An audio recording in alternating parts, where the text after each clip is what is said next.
سچی کہانیاں۔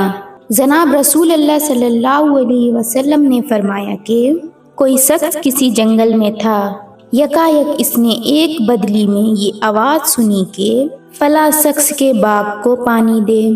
اس آواز کے ساتھ وہ بدلی چلی اور ایک سنگستان میں خوب پانی برسا اور تمام پانی ایک نالے میں جمع ہو کر چلا۔ یہ شخص اس پانی کے پیچھے ہو لیا۔ دیکھتا کیا ہے کہ ایک شخص اپنے باغ میں کھڑا ہوا بیلچے سے پانی پھیر رہا ہے۔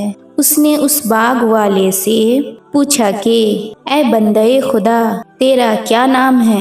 اس نے وہی نام بتایا جو اس نے بدلی میں سنا تھا۔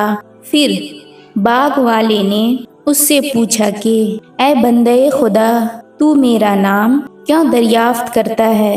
اس نے کہا کہ میں نے اس بدلی میں جس کا یہ پانی ہے ایک آواز سنی کہ تیرا نام لے کر کہا کہ اس کے باغ کو پانی دے۔ تو اس میں کیا عمل کرتا ہے کہ اس قدر مقبول ہے؟ اس نے کہا کہ جب تو نے پوچھا ہے تو مجھ کو کہنا ہی پڑے گا۔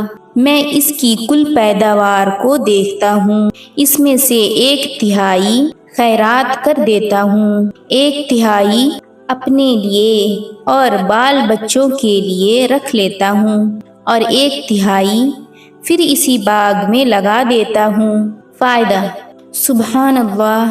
کیا خدا کی رحمت ہے کہ جو اس کی اطاعت کرتا ہے اس کے کام غیب سے اس طرح سر انجام ہو جاتے ہیں کہ اس کو خبر بھی نہیں ہوتی۔ بے شک سچ ہے، جو اللہ کا ہو گیا اس کا اللہ ہو گیا۔